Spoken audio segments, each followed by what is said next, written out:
Praise the lord. మన రక్షకుడు పరిశుద్ధుడు యేసుక్రీస్తు వారి శక్తి కలిగిన నామంన ఈ రోజున దేవుని వాక్య ధ్యానంకు ప్రతి ఒక్కరికి మన రక్షకుని పేరిట ప్రైజ్ ద లార్డ్. విడువక సహవాసం చేసే స్నేహితుడైన, తల్లిదండ్రులైన, కౌగిలిలో భార్య అయినా సరే అన్ని సమయాల్లో మనకి ఆసరాగా ఉండకపోవచ్చు. మన ఇరుకులు ఇబ్బందుల్లో మనకి అండగా ఉండలేకపోవచ్చు. జీవితకాలం అంతా కూడా ఒక మనుషునికి సహకారము అందించగలిగేది దేవుడు మాత్రమే. మరెవ్వరు కూడా అక్కడకు రాని పరిస్థితుల్లో కూడా ఆయన ఎంత విసర్జించినా సరే, ఎంత మనల్ని వద్దనుకున్నా సరే, మన ప్రవర్తనను బట్టి ఆయన తిరిగి మన యొద్దకు రావటానికి, వచ్చి సహాయం చేయడానికి అవకాశం ఉంటుంది. మన ప్రవర్తనను బట్టి. నువ్వెవరు అని చెప్పానంటే దేవుడు కూడా నువ్వెవరు అని చెప్పాను అంటాడు.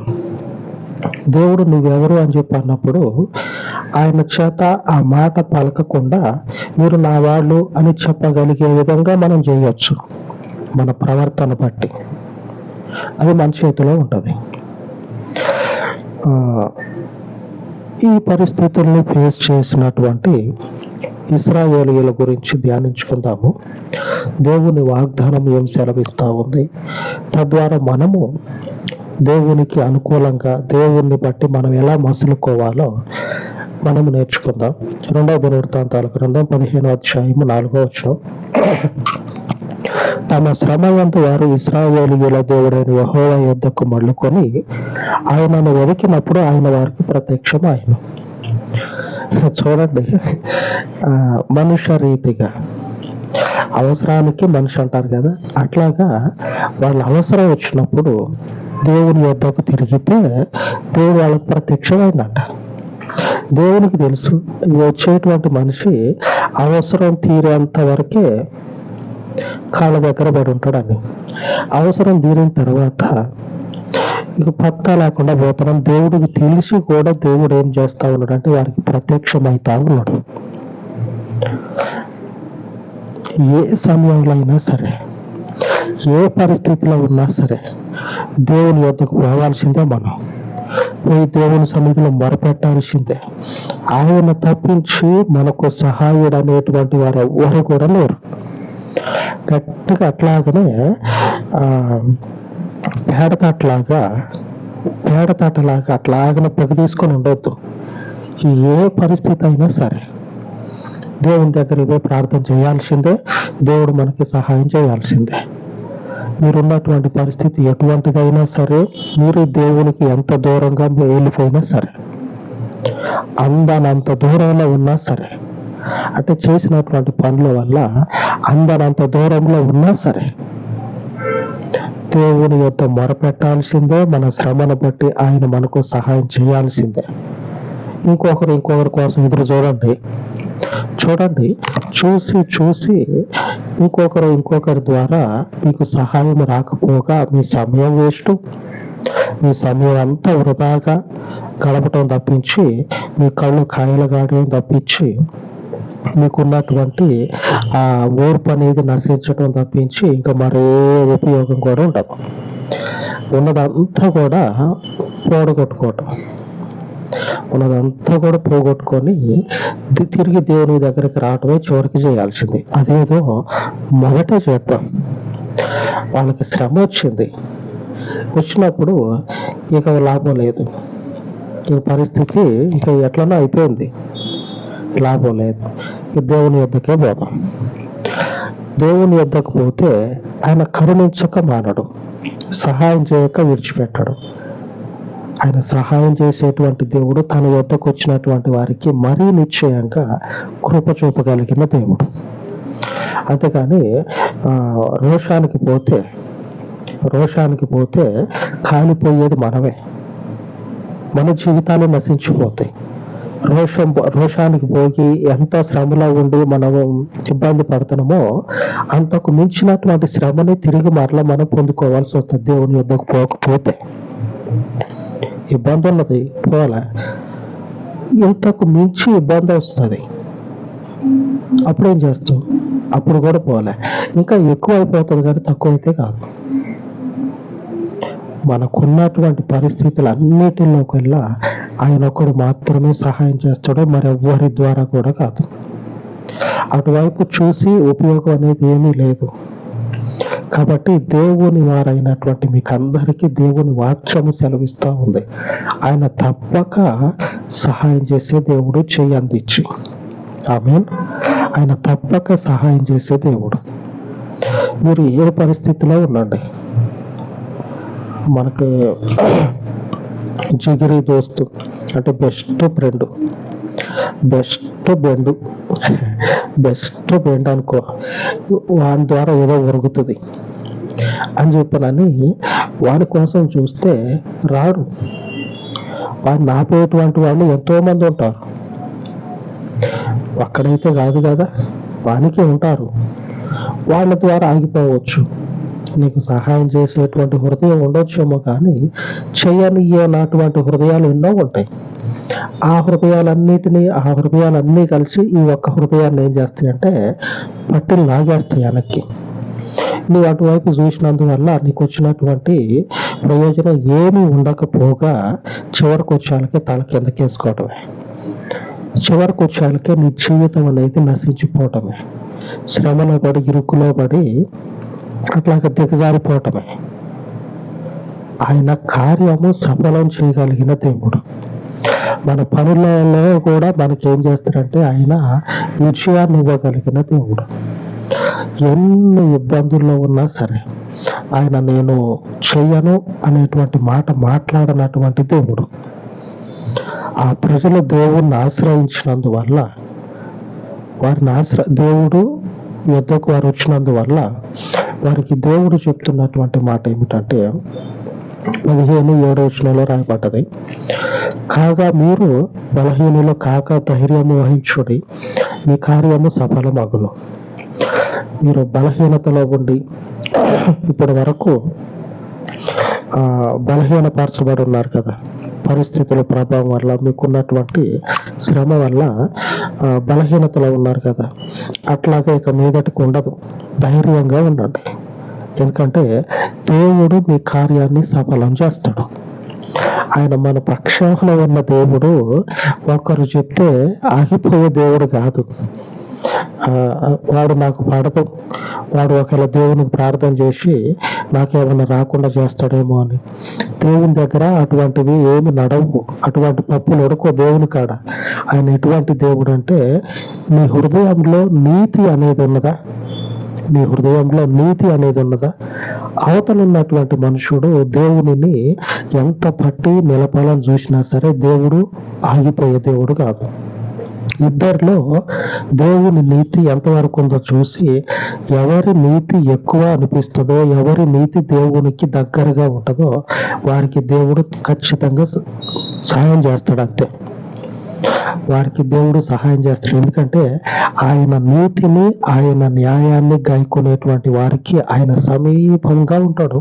అందులో ఆయనను ఆశ్రయించిన వారికి ఆయన మరీ నీడలాగా ఉంటాడు, వదిలిపెట్టడం, నీడలాగా ఉంటాడు మన మీదనే. ఎందుకంటే మనకు నీడ ఇవ్వటానికి, ఎండ దెబ్బ తగలకుండా, శ్రమలు మన మీదకి వచ్చి పడకుండా మనకి రక్షణగా ఉంటాడు నీడలాగా. అటువంటి దేవుని యొద్దకు మనం వచ్చును. మన కార్యాన్ని సఫలం చేయగలిగినటువంటి దేవునిని మనం ఆశ్రయించి ఉన్నాం. దేవుని వాక్యం సెలవిస్తా ఉంది ఈ రోజున ఈ పరిస్థితులు ఫేస్ చేస్తూ ఇశ్రాయేలీయులకు లాగా ఈ ఇబ్బందుల్లో ఉన్నటువంటి మనకందరికీ కూడా దేవుని ప్రమాణ వాక్యము సెలవిస్తా ఉంది. కీర్తన గ్రంథము 106:43 ఆయన అనేక పర్యాయములు ఆయన వారిని విడిపించను. అనేక పర్యాయములు ఆయన వారిని విడిపించిండు. ఎందుకు విడిపించిండంటే వారి శ్రమల్లో, ఇబ్బందుల్లో దేవుడు అంటే తెలియకుండా బ్రతికినటువంటి వారు దేవుని వద్దకు వచ్చినప్పుడు వారికి దేవుడు ఎలాగున్నాడంటే వారి కార్యాన్ని సఫలం చేసే దేవుడుగా ఉంటా ఉన్నాడు. కాబట్టి మీకున్నటువంటి ధైర్యాన్ని విడిచిపెట్టకుండా ధైర్యాన్ని కలిగి ఉండండి. అధైర్యపడవద్దు, ధైర్యాన్ని కలిగి ఉండండి. ఆయన కార్యాన్ని సఫలం చేయగలిగిన దేవుడు. దేవుని వైపు మళ్ళుకున్నారనుకోండి, వారి శ్రమలో దేవుని వైపు తిరిగారనుకోండి, దేవుడు మనకి అండగా ఉంటాడు. ఇట్లా తలదిప్పుకొని ఉంటే మనకున్నటువంటి శ్రమ తీరిపోతుందా? ఆ వచ్చేటువంటి మానవ మాతృలు, నరమానవులు వారికి ఉన్నటువంటి పరిస్థితులను బట్టి అవసరానికి సహాయపడవచ్చు, సహాయపడకపోవచ్చు. నేను ఖచ్చితంగా సహాయపడరు అని చెప్పట్లే. మన జీవిత కాలంలో అన్ని సమయాల్లో ఖచ్చితంగా సహాయపడరు. అంతో ఇంతో సహాయం చేస్తారు, కానీ ఎల్లకాలం చేస్తారా? మనకి ఎవరు చేయరు. ఎల్లకాలం దేవుడు మాత్రమే చేస్తాడు. అనేక పర్యాయాలు తలదిప్పుకొని ఉంటే, అనేక పర్యాయాలు వాళ్ళు దేవుని వైపు చూడకుండా తలదిప్పుకొని ఉంటే వాళ్ళకున్న శ్రమను బట్టి దేవుని వైపు చూడాల్సి వచ్చింది. అయినా కానీ దేవుడు ఏం చేస్తా ఉన్నాడంటే వీళ్ళ అవసరానికే నా దగ్గరకు వస్తారని తెలిసి కూడా వాళ్ళకి సహాయం చేస్తా ఉన్నాడు. వాళ్ళు ఎక్కడైనా ఉండని, ఏ ఇబ్బందిలో కూరుకుపోని, మన వల్ల కాదే అని మనుషులు అంటారు. దేవుడు అనడం, ఆయన ఏదైనా చేయగలడు. ఆయన వద్దకు వస్తే, ఆయన వద్దకు వచ్చినటువంటి ఆయన ప్రజలకు ఆయన ఏం చేస్తా ఉన్నాడంటే మొత్తం ఊబిలో కూరుకుపోయినటువంటి మనిషిని ఎలాగ తీసుకొని వస్తారో, ఊబిలో కూరుకుపోయినటువంటి మనిషిని ఎలాగైతే తీసుకొని వస్తారో అలాగ తీసుకొస్తాడు. ఊబి అంటే ఊబి కాదు, బయటకు రాలేనటువంటి భయంకరమైన పరిస్థితులు, భయంకరమైనటువంటి శాపాలు. ఆ శాపాలలో నుంచి ఒక మనుషుణ్ణి ఊబిలో నుంచి ఎంత తేలికగా బయటకు తీస్తామో అంతే తేలికగా దేవుడు విడిపించలేని పరిస్థితుల్లో ఉన్న వారిని సైతము దేవుడు విడిపిస్తాడు. పరిశుద్ధుడై ఉన్నటువంటి దేవుడు మనల్ని విమోచించగలిగినటువంటి దేవుడు. ఆయన వైపు మళ్ళుకోమని లేఖనాలు చెప్తా ఉన్నాయి. సహాయం చేయలేనటువంటి వారి వైపు కాదు, మనకు ఎప్పటికీ నిలబడేటువంటి వారి వైపు కాదు. ఏ మనుషుడు ఉండగలడు? మీకు ఒక రిలేషన్షిప్ ఉంది, ఒక బంధుత్వం ఉంది. సరే, ఆ బంధుత్వాన్ని తెచ్చి ముందు పెడితే నువ్వే గట్టిగా చెప్పు, నాకు నా జీవితం అంతా వీళ్ళు నాకు తోడుగా ఉంటారని చెప్పు. నువ్వు చెప్పగలుగుతావా? నీవు ఏ మాత్రం కూడా చెప్పలేవు. ఎటువంటి రిలేషన్షిప్ ఉన్నా సరే, ఎటువంటి బంధువు అయినా సరే ఆ మాట చెప్పలేవు. దేవుడు మాత్రమే ఆయన ప్రజలను అన్ని సమయాలలో విడిపించగలిగిన దేవుడు. ఆయన మనకొద్దు అని అనుకున్నా సరే ఆయన వైపు మళ్ళుకున్నటువంటి ప్రజలకి ఆయన తప్పక కృప చూపించి ఆయన సన్నిధిలో వారి యొక్క ఆత్మలకి రక్షణను, నిరీక్షణను, నెమ్మదిని, సమాధానాన్ని ఇవ్వగలిగిన దేవుడు. అంతకుముందు దేవుడు అంటే తెలియనటువంటి వాళ్ళు సైతం కూడా దేవుని వద్దకు వచ్చి ఈ పరిస్థితుల్లో నిలబడిన వాళ్ళు ఉన్నారు. రక్షణ, నిరీక్షణ, సమాధానము, ఈ పరిస్థితుల్లో నిలబడినటువంటి వాళ్ళు అనేకులు ఉన్నారు. ఈ పరిస్థితుల్లో మనం నిలబడి ఆయన వైపు చూసినట్లయితే అన్ని సమయాల్లో రక్షించే దేవుడు. ఆయన వైపుగా మనం ఉన్నట్లయితే జీవితకాలం అంతా ఇక మన జీవితాలకు డోకానే ఉండదు. ఆమేన్. అవసరానికి వచ్చిపోయేటువంటి వారిని అనేక పర్యాయాలు విడిపించాడు. ఇంకెప్పుడు ఆయన దగ్గరనే కూర్చుంటే చెయ్యి వదిలిపెట్టడు. ఇంకా ఆమేన్. చెయ్యిని విడిచిపెట్టడు ఆయన. అట్లా కూర్చుందాం. మనము అట్లాంటి ఆత్మీయ జీవితాన్ని కలిగి ఉండొద్దు. ఆయన చెయ్యి విడిచిపెట్టని విధంగా ఆత్మీయ జీవితాన్ని కలిగి ఉందాం. షిలోహు పరిచర్య అటువంటి పరిచర్య. అందుకే యూట్యూబ్లో 4 మాటలు రాసి పెట్టిన. ఏమనంటే ఆ అబౌట్లో ఉంటుంది, ఆత్మతో సత్యముతో ఆయనను అనుసరిస్తారా, రండి నాతో పాటు క్రీస్తుని వెంబడిద్దాం. ఆమె ఆయన ఇచ్చేటువంటి వాక్యమును ప్రతిదినము కూడా పొందుకొని భుజించి బలపరచబడి ఆయనతో పాటు నడుద్దాం. అలాగే ప్రార్థించుకుందాం. పరిశుద్ధుడా, కృప కలిగిన తండ్రి, ఈ ఉదయకాలమందు మీ పాదముల యొద్ద ప్రార్థిస్తూ ఉండగా రక్షించుటకు, విమోచించుటకు, కాపాడుటకు, బలమును చూపుటకు శక్తి కలిగినటువంటి దేవుడవు. నీ వద్దకు వచ్చినటువంటి ఇశ్రాయేలీయులు అనేక పర్యాయములు నీ చేత రక్షింపబడి ఉండగా, నీ చేత విమోచింపబడి ఉండగా, ఇప్పుడున్నటువంటి భయంకరమైన పరిస్థితుల్లో తండ్రి, నీ గురించి తెలుసుకొని నీ వంటి ఎరుగని స్థితిలో ఉన్నటువంటి నీ ప్రియమై ఉన్న వారిని కృప చొప్పున జ్ఞాపకము చేసుకొని, వారికి ఉన్నటువంటి పరిస్థితి ఎట్టిదైనా సరే నీ కనికరము చొప్పున వారిని విడిపించమని, నీవు మహా కనికరము కలిగిన దేవుడవు. నీ కనికరము చొప్పున తండ్రి వారిని దర్శించి అనేక పర్యాయములు ఇశ్రాయేలీయులను విడిపించితివే, ఆ కృపను ఈ నీ బిడల మీద కుమ్మరింపచేయమని ఈ ప్రార్థన మనవులను మీ పాదముల యొద్ద చేర్చి యేసు నామమున ప్రార్థించి వేడుకొనుచున్నాను తండ్రి. ఆమేన్, ఆమేన్. మన పరిశుద్ధుడైన దేవుని కృప నిత్యము మనకు తోడయ్యుండును గాక. ఆమేన్, ఆమేన్.